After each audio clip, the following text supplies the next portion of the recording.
The overall goal of this procedure is to observe larval stage Drosophila crawling in a linear agarose channel to study the development of neural circuits. This method can help answer key questions in the fields of neuroethology and developmental biology, such as understanding the neural codes that generate motor patterns and identifying key genetic and cellular processes that sculpt neuronal circuits for movement control. The main advantage of this technique is that it restricts the larval behavior repertoire so that the researchers can study a single motor pattern in detail.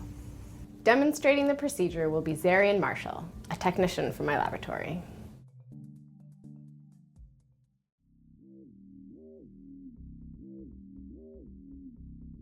First, it is important to assess the larvae's health.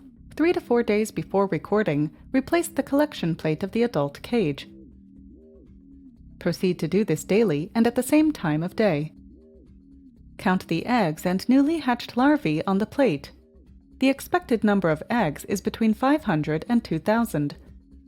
Adjust the number of adults in the cage as needed. Re-examine the plate 24 hours later to determine whether the larvae are healthy. Most of the eggs should have hatched into larvae, and the larvae should have crawled into the yeast paste. Signs of poor health include a large number of unhatched eggs, dead larval bodies away from the yeast paste, and larvae with unusually dark patches in the abdomen, which is an indicator of an immune reaction. If the larvae appear unhealthy, change the cage using freshly prepared plates and check the adult's genotype.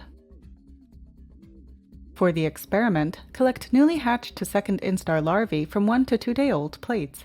All these stages can be used.